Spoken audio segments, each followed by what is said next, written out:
Episode 46. The nighttime shadows retreat after ruling the season.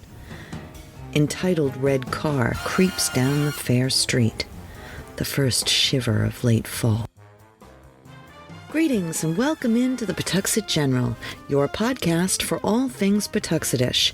Drinks, recipes, local small businesses, and scenic strolls. I am your host, Jess.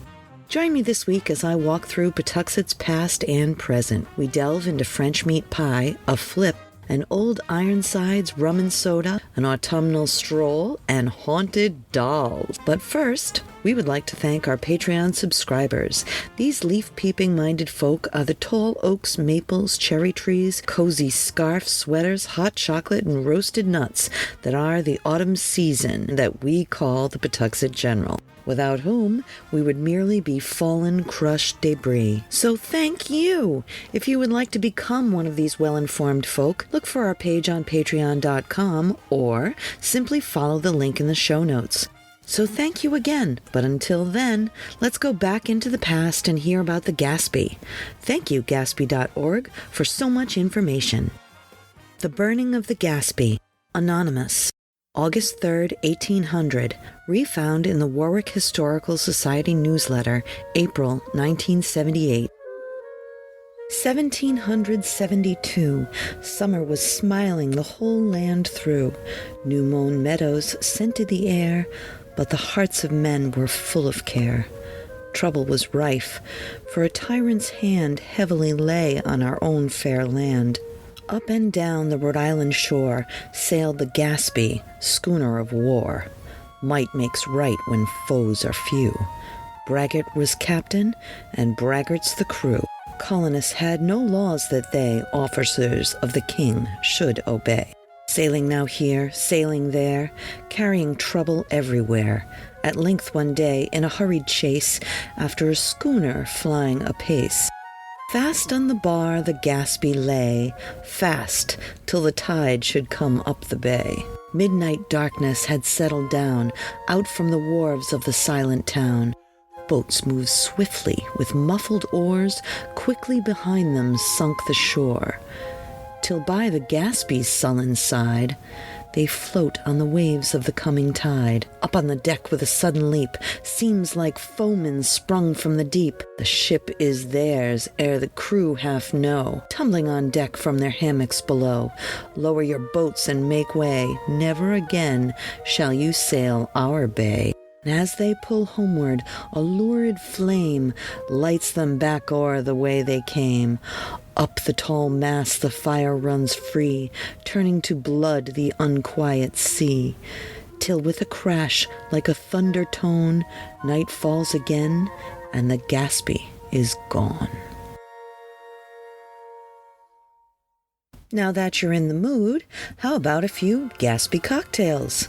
For the first one, you'll need a hot poker, which if you have a roaring fire about is easy enough. However, some of us don't. But you may have an iron or a high-carbon steel knife that you could heat in the oven and use that. Of course, it almost goes without saying, but I'm going to say it anyway.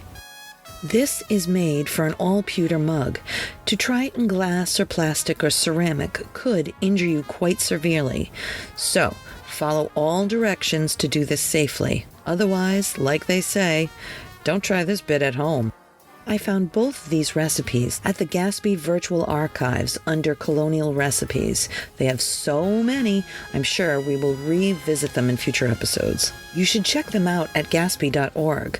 I've actually seen the reenactment folk making this drink during Gaspee days on cold days, which sometimes we get in May here. Why, one year it snowed all through the first farmer's market of the season. So if you want to bolster your reserves and make a flip, you will need 3 eggs, 3 teaspoons sugar, a jigger of rum, a jigger of brandy, a red-hot flip iron or poker heated in the fireplace, a tall all-pewter mug, and 12 to 16 ounces of beer. In a quart mug, break 3 eggs, add 3 teaspoons sugar and stir well. Add in the jigger of rum and the jigger of brandy, beating meanwhile. Fill remaining volume of mug with beer. Insert red hot iron until it hisses and foams. The drink will become only warm. And so will you. But if you aren't looking for a warm-up but a cool down, you could try an Old Ironsides rum and soda. Although looking at the amounts, you are going to have to stay home after one, or split it with a pal. But at any rate, you will need a really big glass. I mean, a wine glass full of dark rum? Wowzer. Of course, their wine glasses were smaller than ours today, but still. For the Old Ironsides rum and soda, you will need the juice of 1 lemon, orange bitters, 1 wine glass full of dark rum, ice, soda water, and a straw.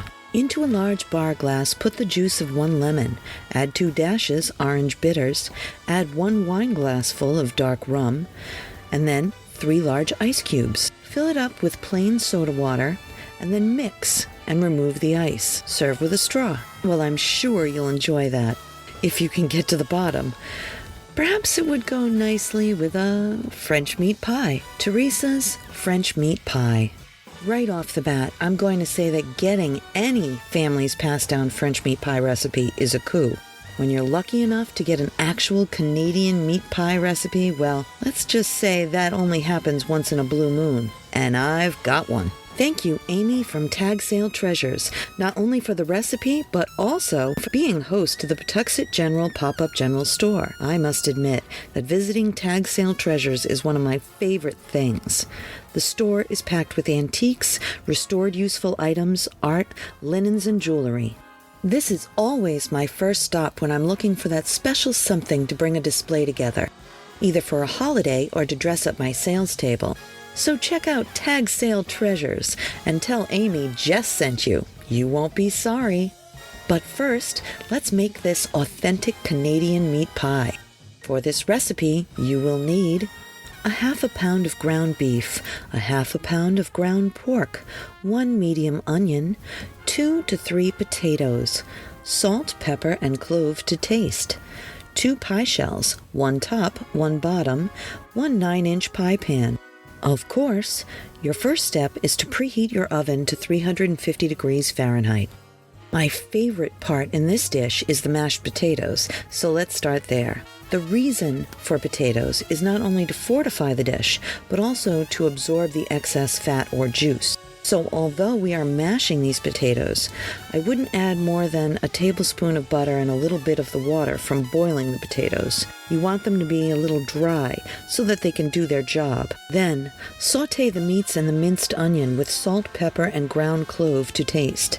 I might use 1/8 teaspoon clove, 1/2 teaspoon of salt and pepper. When this is browned, remove from the heat and add the potatoes. At this point, you would add the mixture to the bottom crust already in your pie pan. Now, any crust will do, your favorite family pie crust, the one in episode 44, or a store-bought one. But for the next 8 weeks, there are going to be a lot of pies and a few different crusts, so let's make it easy this week. Any crust will do in a storm, and we've got one coming. Take your second crust and gently pull it over the top. Fold over all around the edges and then crimp with your forefinger, thumb, and opposite forefinger all around.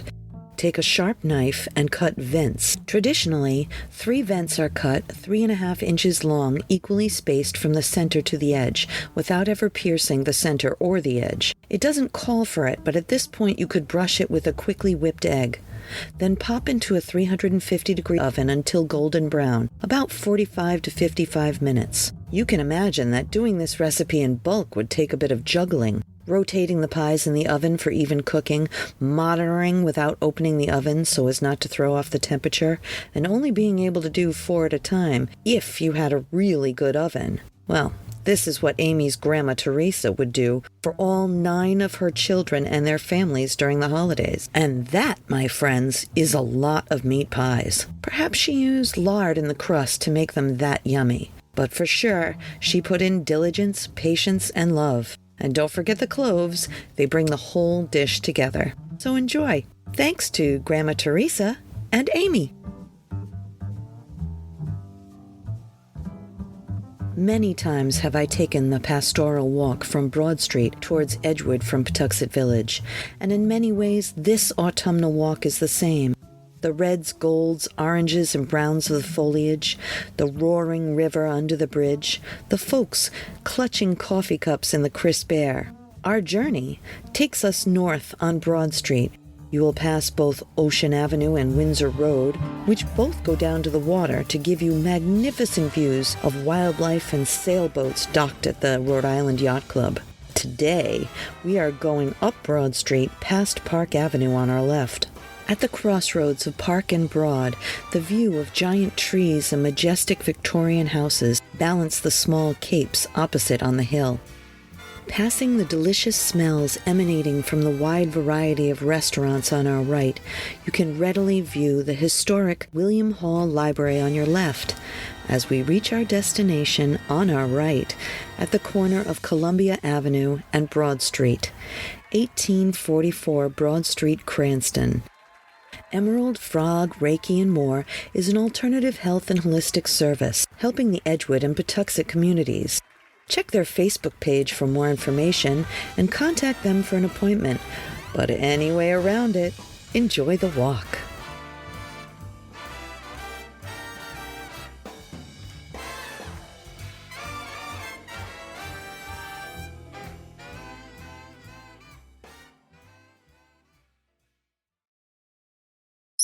I want to tell you about my friend Mike and his electromagnetic pinball museum and restoration arcade. It's an all-inclusive place to relax and share anything related to modern pinball and arcade games. A group of pinball and arcade fans with an addiction to games of all kinds and Lego too. $10 gets you free play on pinball and arcade games all day. You can find them at 881 Main Street, Pawtucket, Rhode Island, or online at www.electromagneticpinballmuseum.com. And now, a submission to our House on the Corner series, The Dolls in the Attic.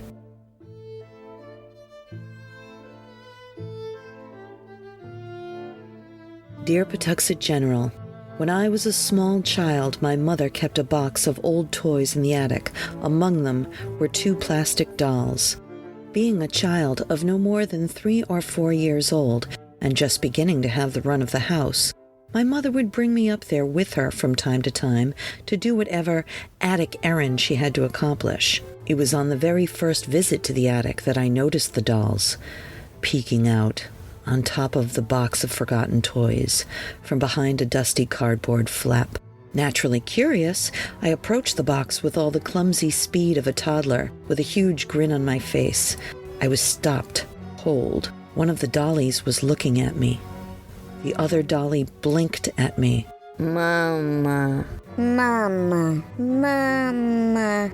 The blinking-eyed dolly droned at me in a bizarre tone and tempo. As per my age, at the shock, I screamed and cried until my mother comforted me and told me that there was nothing to be afraid of and they were just a couple of dusty old dolls. I was sufficiently placated by my mother's reassurances and reminded myself of them each time throughout my life that I would encounter these dolls. The doll that stared and the doll that blinked. They looked at me. Every time I went up into the attic, there was an intelligence there that was palpable. Despite my adolescent concerns to my parents, I was told they were just old dolls and not to worry about them. 30 years later, at a family dinner, my mother was telling me about a room in her house that was having disturbances, noises, and broken things. In the disclosure of what she kept in that room were those haunted dolls. What? I exclaimed at my mother. You told me those were nothing special. She replied, what would you tell a little kid that was asking about scary haunted dolls? So my mother told me where the dolls came from. Her father was an immigrant, originally from the Belarus-Ukraine area. He moved to London during the pogroms and later came to America. He stayed close to his family overseas, and when World War II was over, he started a campaign to bring them to America from Europe. Many of them had survived concentration camps and were scattered throughout Europe, hiding from Stalin after surviving Hitler. He spent $50,000 bringing 10 people over from 1948 to 1954.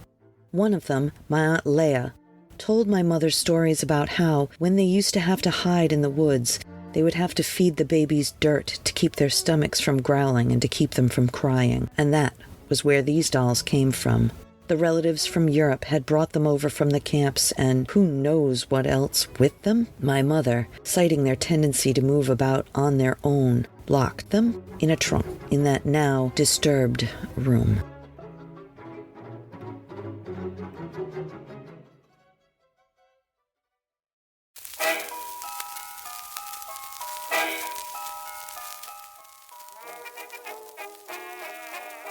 Thank you again for joining us at the PG.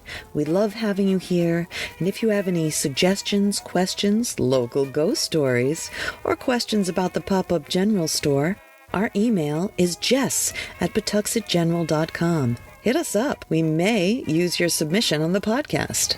We will be doing many kinds of pie coming up, so email us with suggestions or recipes. But until then, I'll meet you right back here next time at the Pawtuxet General. A Something for Posterity production, pre-recorded in Pawtuxet.